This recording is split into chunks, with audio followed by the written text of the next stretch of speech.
Então, futuros calouros, né, nós vamos ter mais uma aula agora sobre literatura e vamos chegar a uma das partes principais dos estudos literários, que é sobre o pré-modernismo. Tá? Mas antes que nós entremos no pré-modernismo, claro, naturalmente, que você deve precisar de uma pequena revisão. A pequena revisão nós vamos fazer sobre o simbolismo. Por que o simbolismo? Porque o simbolismo ele precede o pré-modernismo. O pré-modernismo é um movimento literário que acontece nos inícios de 1900. E o simbolismo é um movimento literário que acontece ao final de 1800, seja em torno de 1891, 92, por aí.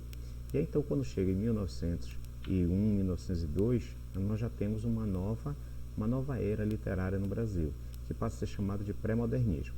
Mas, naquela época, ela não foi conhecida como pré-modernismo, né? Só depois que houve essa classificação, essa caracterização diferenciada do simbolismo, é que nós vamos ter o pré-modernismo. E por que ficou chamado como pré-modernismo? Porque a verdadeira mudança literária no Brasil, ela acontece com o modernismo já em 1922.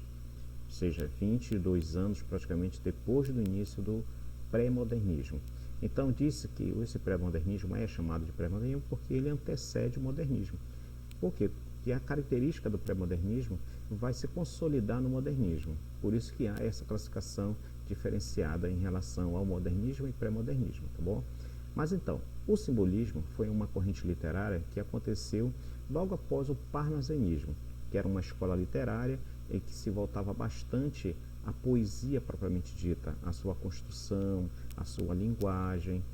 Ela não se preocupava com a temática, com o assunto da poesia, mas especialmente a poesia pela própria poesia, como ela é construída, pela sua musicalidade, pelo seu fecho, pela sua construção, pelo uso das suas imagens em qual ela transmitia para a gente.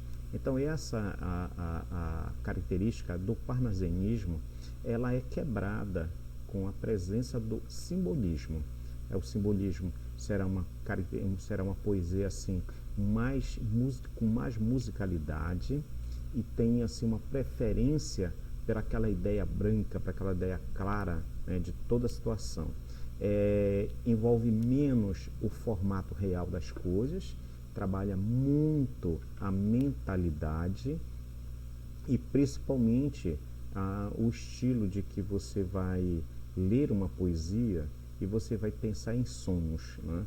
Então esses textos simbolistas, eles são até meio paranoicos, né?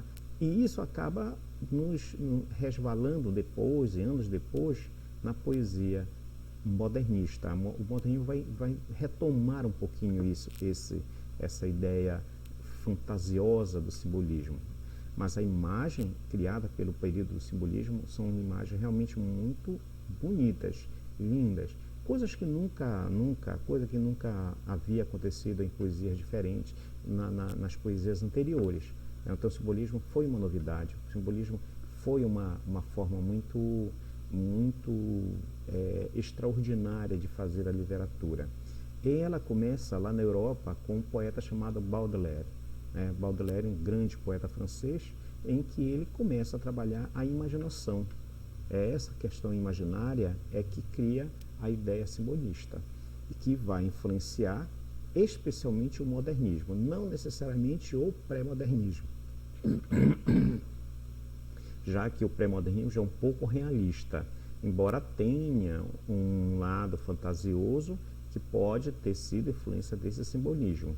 Mas o modernismo mesmo vai ser um grande influenciador ou influenciado pelo simbolismo, tá? O simbolismo será bem diferenciado. Nessa época, tivemos como no Brasil a fundação da Academia Brasileira de Letras, nesse período do simbolismo.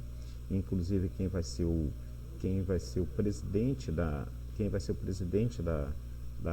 Academia Brasileira de Letras será o nosso grande poeta Machado de Assis, que foi da época de quem? Do realismo brasileiro, né? A gente coloca como início do simbolismo o Missal e Broqués, que é o do poeta Cruz e Souza. Mas olha só, muita gente pensa que Missal e Broquéis é uma poesia só, é um livro só. Não. Primeiro o Cruz e Souza lançou Missais e depois ele lançou Broquéis. Né? São duas obras de característica extremamente simbolista e que marca todo o período simbolista no Brasil. Tá? Como falei para vocês, foi influenciado por Baudelaire. E uma das grandes características do simbolismo são a desmistificação da poesia. O que significa desmistificação da poesia? Achar que a poesia só era feita por meio de palavras, propriamente dito. Não. A poesia passou a ser feita também por meio de imagens, e de imagens fantasiosas, quebrando a realidade da imagem com a qual se criava anteriormente. Né? Também, como característica, a sinestesia. O que é sinestesia? É uma figura de linguagem onde você envolve sentimentos, você envolve sensações humanas. Por exemplo, a ideia de cheiro, de aroma, junto com o paladar. Você tem muito isso hoje. Se aquela época não era comum, hoje o dia a dia da gente tende a misturar sentimentos e sensações humanas. Por exemplo, quando você diz assim que esse bolo é lindo, você está olhando o bolo, está vendo que ele é bonito, certo? Agora, quando você não comeu aquele bolo, você diz que esse bolo é gostoso só porque ele é bonito, então você misturou duas sensações, que é a visão e o paladar. A mesma coisa que você diz quando uma música é gostosa. Como é que você pode dizer que uma música é gostosa? Se a música você tem como sensação o ouvido, né? A audição. Aí você diz que ela é gostosa, então você está misturando sensações. Também muita musicalidade. Realmente, o simbolismo, ele constrói a poesia unindo, né, letra, unindo as rimas, criando uma musicalidade que em outros períodos nem era tão linda, nem tão bonita como era o simbolismo. Tá? Tinha uma preferência pela essa ideia cor branca, significa que ela simbolizava muito a ideia clara, a ideia transparente, né? Daí a ideia de chamar de cor branca. Também tinha como característica o sensualismo. Não era um sensualismo assim relacionado ao que nós conhecemos hoje, a sensação da beleza da mulher, não como uma deusa, como uma amada anteriormente, mas assim como uma mulher com sua beleza corporal, com a sua beleza corporal real, né? Ou então comparada com coisas assim belíssimas do nosso dia a dia. E essa nudez da mulher, né, ela transparece de uma forma muito bonita, muito simpática. Tá? Também transfere a ideia de dor, que também em outras poesias anteriormente nós tínhamos muito essa característica do poeta se sentir dolorido por um amor, né, sofrendo por um amor, e até mesmo a revolta, por causa do amor que ele não tinha acesso. Então, como tal, você tem como característica, portanto, a identificação dessa poesia, a sinestesia, a musicalidade, a clareza da linguagem, a clareza da imagem, o sensualismo da mulher, né?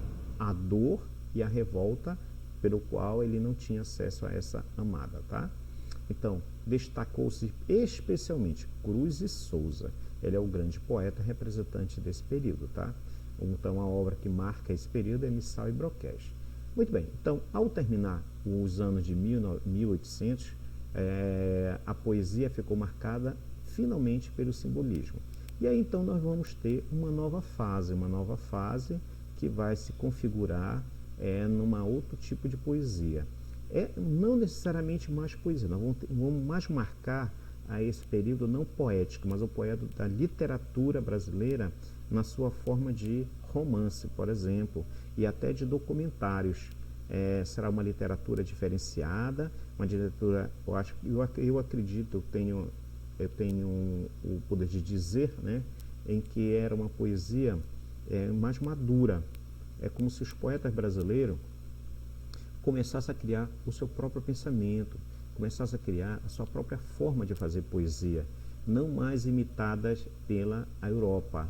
Então, é aí que ela vai ganhando essa ideia modernista, em que o poeta brasileiro começa a ter suas próprias características. ela vai começar a olhar o Brasil de uma maneira diferenciada. Então entra nessa primeira característica. Agora, quem é essa primeira poesia, essa primeira poesia modernista no Brasil, né? É a chamada pré-modernismo, certo? Então, vamos observar aqui uma coisa, tá bom? O pré-modernismo, só para vocês terem uma ideia, ele começa do século XX, ou seja, em torno de 1900, 1902, 1903, e vai até a década de 20. Por quê? Na década de 20, no ano, especialmente no ano de 22, fevereiro de 1922, nós vamos ter um movimento que vai mudar completamente a visão poética do Brasil. É a chamada Semana da Arte Moderna. Por isso que o pré-modernismo vai até esse período. Aí de 1922 até a década de 60, de 1960, nós vamos ter o que nós chamamos realmente de modernismo, tá? Que vai passar por 3 fases. Então, a aula de hoje será especificamente falar do pré-modernismo, tá bom? Então, o que é o pré-modernismo? O pré-modernismo, como já comentamos ainda agora, é uma poesia, não me perdoe, não é uma poesia, mas é uma literatura propriamente dita, do ponto de vista da criação de livros, principalmente documentários e também histórias fantasiosas que vai acontecer num tipo de romance. Veja um dos grandes exemplos que eu estou falando de tanto documento quanto uma literatura mais fantasiosa. A documentação ela vai aparecer muito no livro Os Sertões de Euclides da Cunha. Será um livro extremamente documental, muito importante para a literatura brasileira desse período e para a história também do Brasil, que vocês vão ver depois, porque Os Sertões é tão importante, criado por Euclides da Cunha. E a outra fantasiosa, ela vem do poeta brasileiro, não vou dizer não só um poeta, porque ele fez muito poucas poesias, mas que ele escreveu obras marcantes que até hoje está na televisão, né? É o Monteiro Lobato, quando ele fez O Sítio do Pica-Pau Amarelo. O Sítio do Pica-Pau Amarelo é uma literatura voltada à criança e foi a primeira, praticamente, literatura voltada à criança nesse período, né? Então marca demais a literatura brasileira no seu início, certo? E a Guerra do Contestado e a Revolta dos 18 Fortes de Copacabana e a Revolta da Vacina são os contextos históricos desse período, né? Se vocês perguntarem o que é a Guerra do Contestado, se você for lá na história, você vai observar. Coloquei um quadro aqui explicando para você, tá? A Guerra do Contestado foi um conflito armado que envolveu poceiros e pequenos proprietários de terras e representantes dos poderes estadual e federal brasileiro entre 1912 e 1916. Numa região que era rica em erva mate e madeira.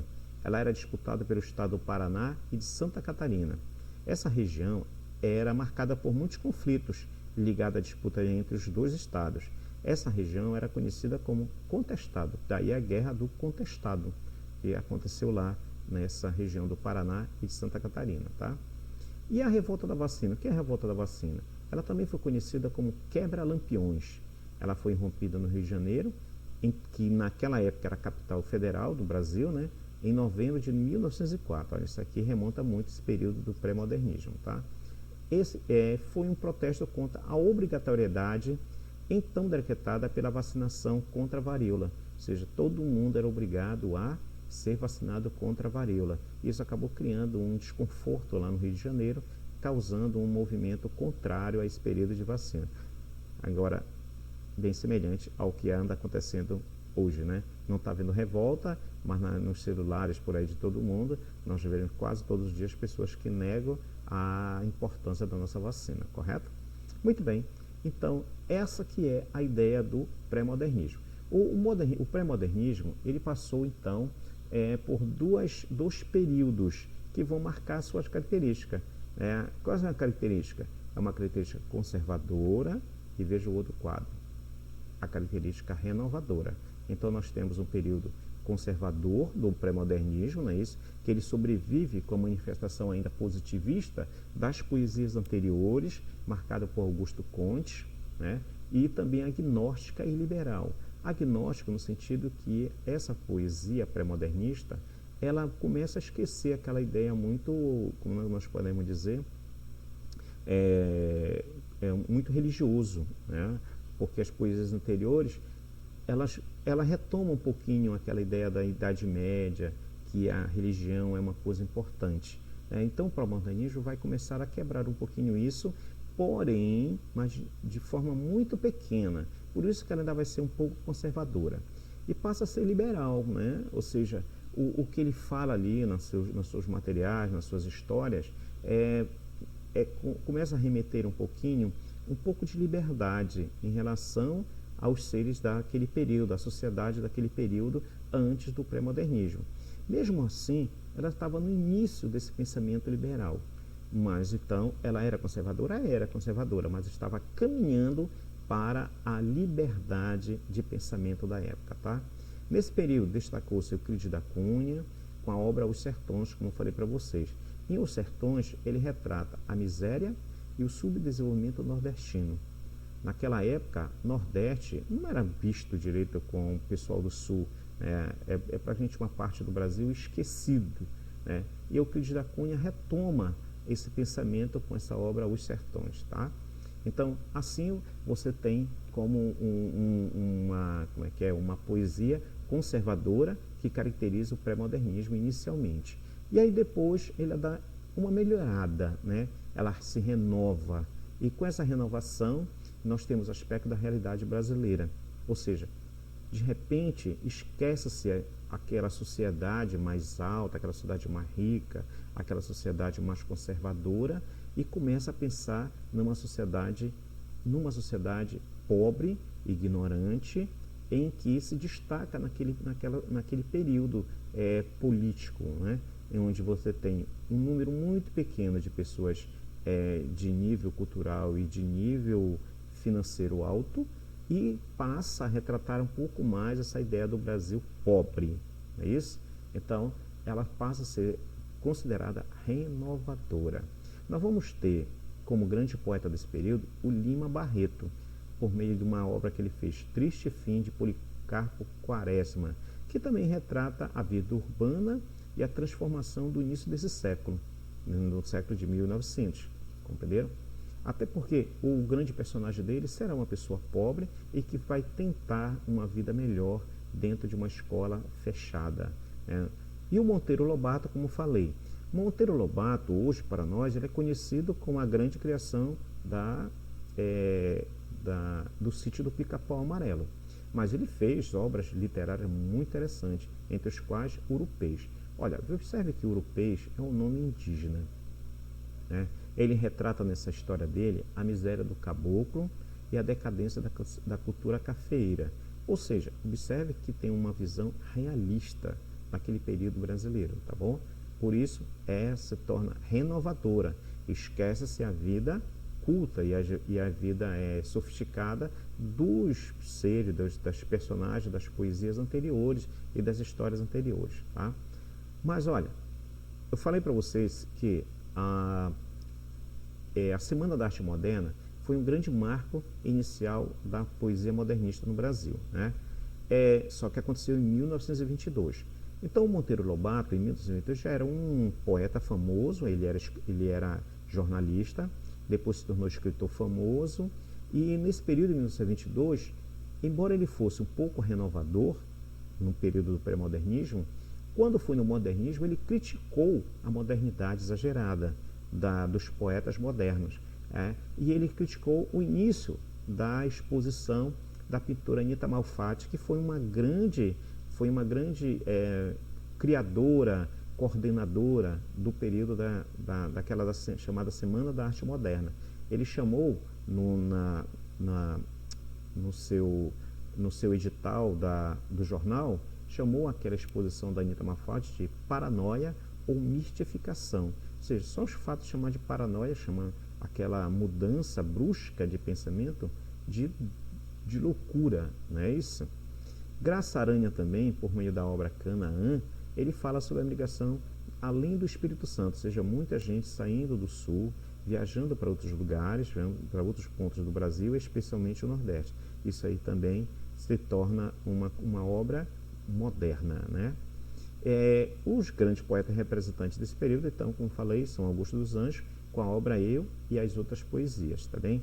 Portanto, característica do pré-modernismo, ela foi conservadora e a segunda característica, renovadora, tá? No período conservador, nós vamos ter quem? Euclides da Cunha, com a obra Os Sertões, certo? Caracterizada nesse período pelo contexto histórico da Guerra dos Contestados, a Revolta dos 12 do Forte, que foi uma revolta de militares, nesse período também no Rio de Janeiro, e a Revolta da Vacina também, que aconteceu no Rio de Janeiro, certo? Agora, como falamos, ela conviveu com duas tendências, a primeira conservadora e a segunda renovadora, tudo bem? Então, é isso que eu queria falar para vocês sobre o pré-modernismo. A gente está apresentando vocês, tá? Como é que nós podemos dizer? Estamos fazendo essa revisão para que você possa entrar no verdadeiro assunto do modernismo, tá bom? Que será nas nossas próximas aulas. Portanto, até lá!